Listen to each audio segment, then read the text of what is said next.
আমার সকল প্রিয় ভিউয়ার্সদেরকে ভালোবাসা ভরা সালাম জানাই। আজ আপনাদের সঙ্গে শেয়ার করব ডিম ভাপা। মাত্র কয়েকটি উপকরণ দিয়েই খুব কম সময়ের মধ্যেই ডিম ভাপা তৈরি করে নেওয়া যাবে।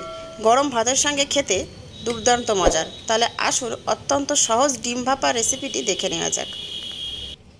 ডিম ভাপা বানিয়ে নেওয়ার জন্য প্রথমে আমি 5টা ডিম সিদ্ধ করে নিয়েছি। তারপর ঠান্ডা হলে খোসা ছাড়িয়ে নিয়ে ছুরি দিয়ে ছোট ছোট করে এভাবে প্রত্যেকটা ডিমের গায়ে একটু কাট লাগিয়ে নিয়েছি, যাতে সমস্ত মশলা ডিমের মধ্যে যেতে পারে। এখানে মিক্সিং একটা ছোট জার নিয়েছি। জারের মধ্যে দিয়ে দেব 1 টেবিল চামচ সাদা সর্ষে, 1 টেবিল চামচ কালো সর্ষে, 1 টেবিল চামচ পোস্ত দানা, অল্প একটু লবণ দিলাম। লবণ দিলে আর সর্ষের যে হালকা তিতো ভাব থাকে সেটা আর থাকবে না। আগে শুকনো উপকরণ একটু গুঁড়ো করে নেব। শুকনো উপকরণ একটু গুঁড়ো করে নিয়েছি। এর মধ্যে দিয়ে দেব স্বাদ মতো কাঁচা লঙ্কা।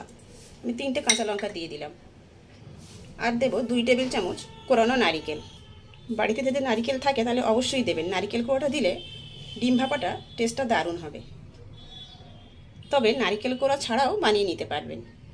আর দেব 2 টেবিল চামচ টক দই।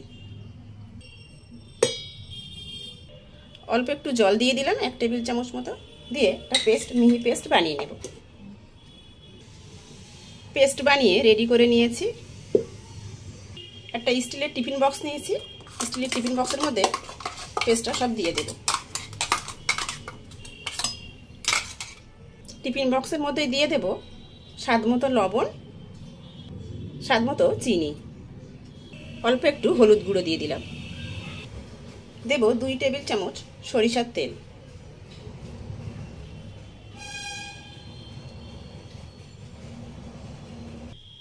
মিক্সিং জারে অল্প জল দিয়ে ধুয়ে দিয়ে দিলাম।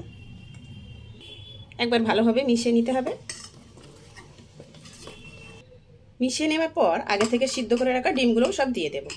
দিয়ে আবার একবার ভালোভাবে মিশিয়ে নেব ডিমের সঙ্গে। ডিমের সঙ্গে সমস্ত মশলা ভালোভাবে মিশিয়ে নিয়েছি। এবার 4টে চেরা কাঁচা লঙ্কা উপর থেকে দিয়ে দেব। আর 1 টিস্পুন সরিষার তেল উপর থেকে দিয়ে দিলাম। এবার টিফিন বক্সের ঢাকনাটা আটকে দেব। এখানে একটা কড়াইতে আন্দাজ মতো জল গরম হতে বসিয়ে দিয়েছি এবং কড়াইতেই একটা খাওয়া রাখা স্ট্যান্ডও বসিয়ে দিয়েছি।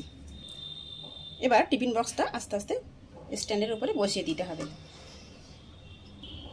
জল এমন পরিমাণে কড়াইতে দেবেন যেন টিফিন বক্সের নিচে পর্যন্ত জলটা থাকে। বেশি জল দিলে জল যখন ফুটবে তখন কিন্তু টিফিন বক্সের উপরে বা ভিতরে জল চলে যেতে পারে। একটু বুঝে সেই আন্দাজই জল দিতে হবে। এবার ঢাকা বন্ধ করে দেব। লো ফ্লেমে 10 মিনিট ভাপে হতে দেব। লো ফ্লেমে 10 মিনিট স্টিম হওয়ার পর এই পর্যায়ে গ্যাসের ফ্লেম অফ করে দেব।